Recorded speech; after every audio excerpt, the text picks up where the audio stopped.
Hello and welcome! So this is day 2 of the Grand Prix, and today I decided to pick Aggro Sword. These videos will be spaced out so they won't line up exactly with the Grand Prix that I'm doing, but I want to fill in these gaps here with some videos over the next probably week or so to cover the Grand Prix, and this is going to be, of course, the Aggro Sword deck, which is absolutely killer, and as you can see, it won me 5 games in a row very easily. I mean, I had a couple of iffy games where I was a bit worried that I was going to get pretty much blocked out, but for the most part, easily consistent, runs a lot of 1-drops, means you can get that turn 1 play off very quickly, and then basically it's just Storm to the face. Of course, Angelic Slacker is a very key card, and I highly recommend getting that out as soon as possible.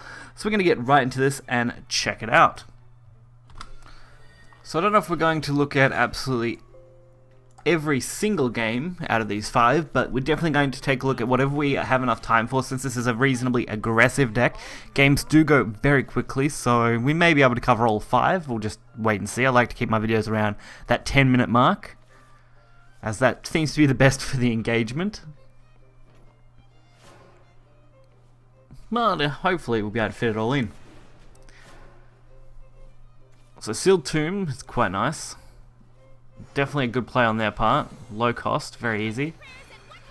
Oof, Prayer Chick though, not great. I don't really have an option but to play Centaur Vanguard, because I don't really want to allow them to keep that up at this stage, especially going into turn 3. But they did leave up Mine, which is very interesting. Definitely not a move I would have made at this point. Just going face seems like the safest bet, since they aren't going to have Evo next turn, because we are going second, which typically is a disadvantage for this sword deck. And there's the black inscription. They decided to go face again, which again I found super interesting. Leaving up Centaur Vanguard is so dangerous against any deck in particular. Leaving up anything against Aggro Sword is a nightmare, especially when I can go now for 5 damage to face if I wanted, but I did decide to make the trade-off so they don't get the Evo effect, and didn't want to risk anything too major. I'd rather force them to use Evo points and other cards, like this one here.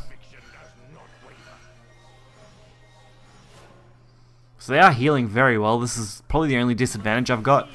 Luckily for me, the Council of Card Knights, or whatever that one is, I'm trying to remember its name off the top of my head, don't use it much anymore, is an extremely strong card when you have Angelic Slacker on board.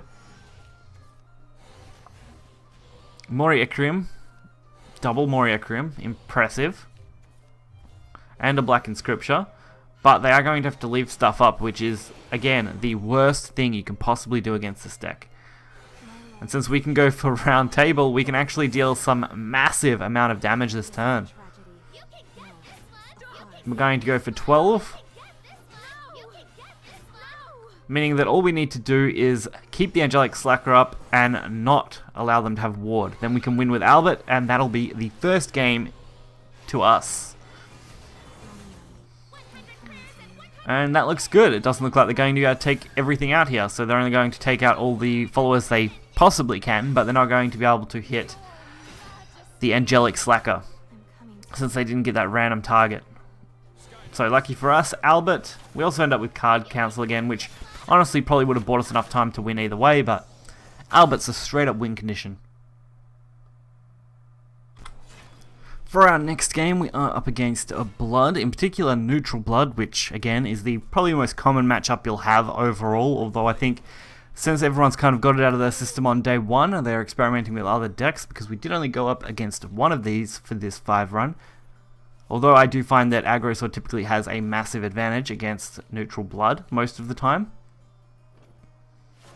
In particular, if you can go first in this situation and get Goblin, which is exactly what we did, or any 1-drop, which again is super easy to do when you're playing Sword.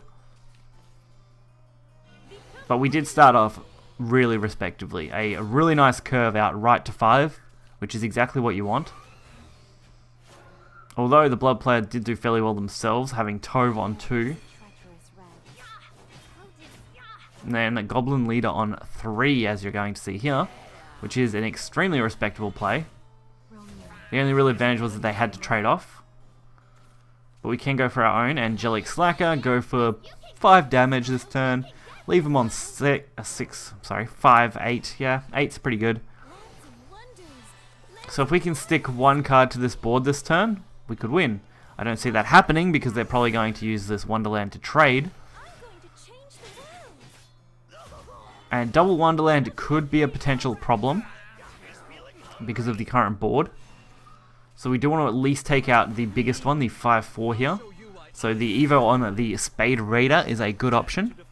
Definitely a move I would want to make when I'm playing against this kind of deck. And we did get our couple of damage in, bringing him down to 6. All we need to do is slam Albert with Evo to win the game anyway.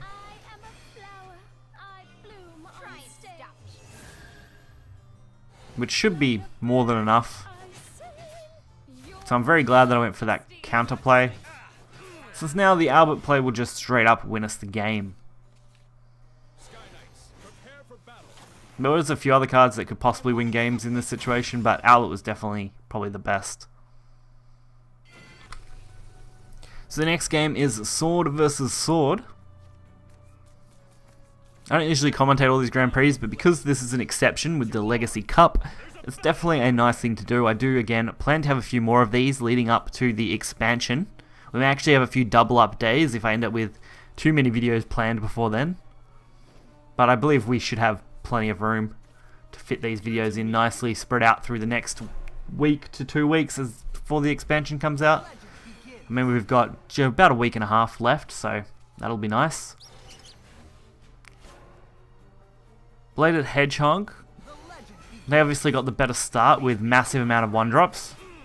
All I can really do now is take advantage of our Novice Trooper or Princess Juliet, take out both of these, of course, really easily, set up my Hedgehog for some decent stats, and hope for a decent turn 4. There you go for the Goblin play, which will continually boost up our little Hedgehog. It's another card I actually really loved to play back then. In Aggro Sword, Hedgehog was a lot of fun. I actually really miss this style of deck. I believe that this deck was very similar to the Icy Stars Done at 5 deck. Back in the day, you could probably find that on my channel. It was probably one of my favorite aggro decks, other than, of course, Aggro Bats. So as you can tell, some games are just that quick. When you get a good start off, your opponent rarely has the chance to make any kind of comeback.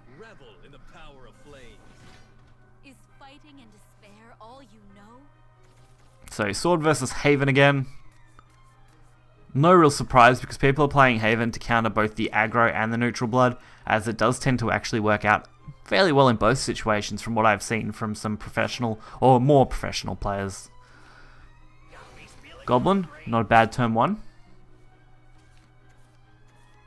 I wanted to avoid using the Perseus on turn 1, even though I could have potentially set up for a good turn 2 play if I had have drawn it, but I felt like going for Goblin just felt a little safer. So, Sealed Tomb and Healing, not really an issue yet. There is Slacker. We can definitely flood the board a bit here. It would be nice if we get to keep this whole board, but we probably won't get a chance to do that. And there is the Tenko. So we have a 1 in 4 chance, oh sorry, 50-50 chance of it hitting a bad card. It did hit a bad one, unfortunately, the Goblin. Would have preferred to have it hit one of the Hedgehogs, because then we could have still had a max board and been pretty happy, but this was still an alright and ended up being an okay play. 8 damage to the face. That's a respectable amount. I decided to Evo the Perseus because I want to keep it out of range of the Tenko. That way they have to hit something twice exactly for it to actually kill it. So now we've got some decent odds as far as this goes. The more we can keep up on the board, the better we can do. Now this one was a little more awkward. I could have went for the Kunoichi Master, although that would be really susceptible to Tenko if they have more healing. So I did decide to go for these Princess Vanguards, because I thought, you know, 1/3s, they do take a couple of pings. Means we can secure board just a little bit better, and when we only need 2 damage left, we should be reasonably safe. And, of course, that worked out. We only need to stick at least 1 follower to board, so quite happy. And of course, by this point, we'd already advanced into Group A, so this last match was just kind of for extra rewards and hitting that 5-0, which feels oh so sweet. Time to shine, Daria. So this one was Rune. I haven't been up against a lot of Rune decks. This was actually too good to pass up as a starting hand. Perseus into double Quick Blader is really nice. And I do decide to take the Perseus first. just in case, Perseus felt like the nicer way to do this. Because now I can go for 3 damage this turn with the Quick Bladers. Unfortunately, our hand is a little top heavy now though, with Council of Card Knights being, of course, one of our highest cost cards. Up there with Albert. Glow, returning Perseus, they definitely made the right choice. If you're going to return anything, that was definitely the one to do it. We still have the Angelic Slacker now, which is going to at least allow us to curve out on 4. Turn 4 into turn 5 is actually looking very promising, but they have played a reasonable amount of spells by now. And we even got a Kunoichi Master that's actually looking to be a really good turn 5 as well if we want to go down that path. It just depends on what our opponent does decide to play. Magic Owl. Pretty predictable, honestly, on 4 when you've got your Evo. Wouldn't be surprised if they do clear both of these. Which, of course, they did. And now we just really need to start pushing damage. We've got some decent ways to do this damage, we just need to get it there. So, Club Soldier it is. Pushing that 4 damage to face. Because now they are forced to answer this, otherwise they could be potentially in trouble, especially since we do have another Slacker in our hand. Even just one more Slacker could make all the difference. Of course, they did a wonderful job wiping this out, as another Slacker wouldn't be enough on its own. So I did decide to go for the Club Soldier again play with the Council of Card Knights. Another 4 damage, and this time I decided to throw the Slacker since we do actually have another Slacker and Novice Trooper to go for lethal. Even with what is going to be this healing, we're actually still completely fine. This ward is a little awkward. If they could potentially go for any kind of massive clear, so if they wipe the whole board, then we would definitely be in some trouble. I would have to force the probably Kunoichi Master out, waste a turn, probably get de-shifted or something crazy or Chimeraed, and would have been in trouble. But fortunately they did run out of points and run out of cards, which left them well and truly open to lethal this turn. And we got to end on a high note for a 5-0. So I definitely recommend Aggro Sword if you're both a new player or just looking to have a really good chance at getting at least into Group A. I really would like to run this again in Group A just so I could get to finals. We've got at least, I think, a couple of days though before we get to the Group A, so we'll be able to cover some other decks, so we'll see how that goes first. And then if I'm having some trouble, I might just resort back to Aggro Sword, as it should just be really solid at getting there. So we'll claim these rewards here, see what we get. Should be quite good with a 5-0 run. 250, that's great. 2.5 packs, worthwhile to add to our counter, and 1 Altersphere card pack. It's okay, it's a pack, which is fine. So hopefully you guys enjoyed this video. If you did, hit the like button and subscribe for more content. Have a lot of fun with this event. I don't see us getting another one anytime soon. It will probably be probably 12 months if we're lucky, if we get something as good as this Legacy event. Until next time, see ya.